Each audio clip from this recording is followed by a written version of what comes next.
To talk all things MG4, now joining us, the mastermind behind the new wedge, Bill Price from Taylormade. Bill, how excited are you about this new wedge?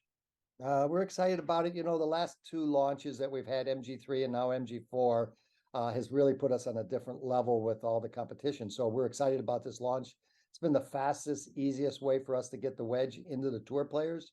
But, a lot of what we've learned now over the last four versions that we've had, the first two basically got us in the game. But the last two now is a serious competitor. So we're excited about that.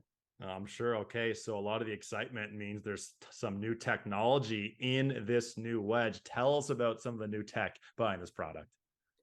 Well, a lot of it has to do with spin, right? So we've always been a big fan of, the spin and the spin threads that we have. The threads that we have today are on the landing area. So what we've learned is we have new laser etching that goes on the land area. It's a deep laser etching. So what that does is it provides another groove or a secondary groove on the land area between the grooves. So that just pushes water. When you have water on the face, it pushes water into the bigger groove, much like a tire tread. So you have small grooves and you have bigger grooves. So all the water gets dispersed from the small grooves into the bigger grooves. So it keeps the land area a lot less slipping that's happening. And so again, it's all about spin. So we're excited about the spin numbers that we're seeing. And I'm guessing too, the goal here is to regulate the spin numbers for any level of golfer and any condition you're playing in, whether rainy, dry, the works, correct? Yes, and that's the big unknown, and what players and tour players really do not like is any difference. They hate to see a difference in spin or launch angle. For a lot of golfers, they're not as close to that as especially a tour player. But when you look at the launch monitor and you see the numbers in wet and dry, I mean, it's amazing that launch condition can be as much as 8 degrees increased on launch, and your spin numbers can get 50% decreased on the spin numbers. So it's not a number that you want to go into a tour event and be having those type of things that could happen on your wedge. So the tour players are excited about the MG4. A lot of the shaping. We've had a gentleman that's been working on our MG3 and MG4 that I'm excited with, a guy named Greg Cesario. He does all our shaping for us. And I'm excited to have been for the last couple versions working with him because he has now taken our last two versions and really shaped this according to what the players like. And so not only we've got the right shape, little changes and working with all the tour players, but also, the big tech story and spin. And then, of course, the excitement of MG4 with all the players out there. And this still has the raw face. Now, how does the raw face interact with these new grooves and all the grooves that are involved with this wedge? So that's been a patent that we've had. So we just want the raw technology to be on the face. Doesn't matter to be raw on the backside. It doesn't care. Ball's not hitting the backside. It's just hitting the face.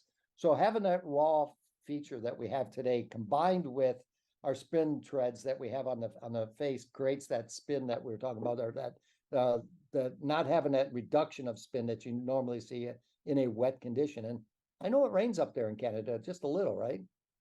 From time to time, sometimes some rain, sometimes you got to battle through some snow if you're a little crazy too. Yeah, but you don't have to have rainy conditions to have those, have that less spin that I was talking about. You can go out in the morning.